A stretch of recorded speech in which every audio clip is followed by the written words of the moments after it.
মানুষের ব্রেন ও লজ্জা যদি কারো থাকে তাইলে কোনোটাই কাজ করতে চায় না।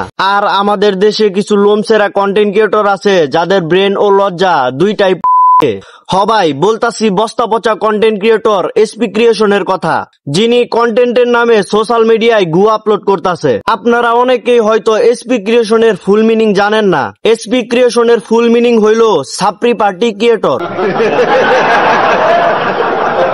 এই সাপ্রিগিরির চেহারা ও কথা তো শুধু ভদ্রতার ফটো কভার, ভিডিওতে আসল সার্কাস শুরু হয়। আর তিনি আরে আমি তো ইন্ট্রো দিতেই ভুলে গেছি।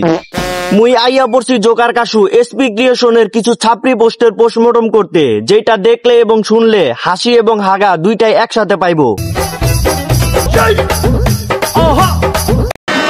হেলমেট পরে গাড়ি চালাবেন, কোন হেলমেট সেটা আমরা জানি। আইসে ওভার অ্যাক্টিং এর দোকান, কোন হেলমেট সে জানে না, কিন্তু আমি জানি এটা হইলো সেই হেলমেট যেটার দুর্ঘটনায় আপনার মতো বোকা চন্দ্রবিন্দু পৃথিবীতে আবির্ভাব হইছে।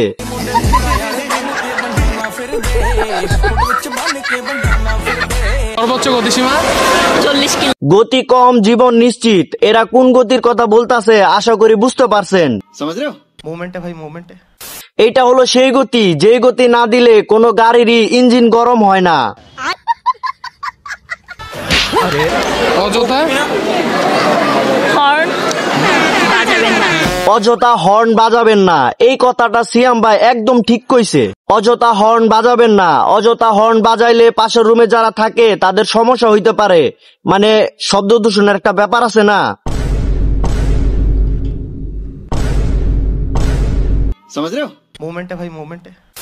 এরপরে আমরা মেইন কাজ, বিড়াল উড়াধুরা মারা যাবে না। মানে বিড়াল কি? বিড়াল একটা প্রাণী, তাকে আমরা কেন মারবো? মারা তো হারাম। হারাম। কি এর ভিত্তে কি পান্তা বাতে ঘি, এই মালে কি দিয়া কি বুঝাইতাছে। যাই হোক আপনি ভালো বলেছেন। ওই কেউ ওর মুখে দুইটা বিস্কুট ছুঁড়া মার।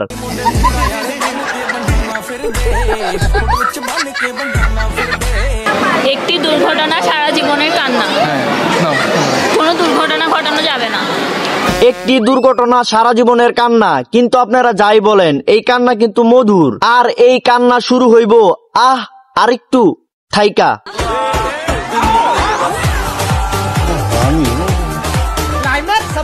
নতুন গাড়ি যেহেতু আস্তে চালাতে হবে।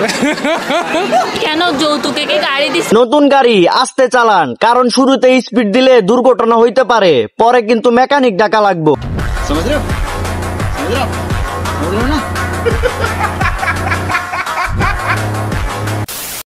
থাক ভাই, পুটকিতে ব্রেন থাকা ছাপরি কন্টেন্ট ক্রিয়েটরদের আর কিছু কইতাম না, কারণ বিবেকে কুত্তায় মুচ্ছে।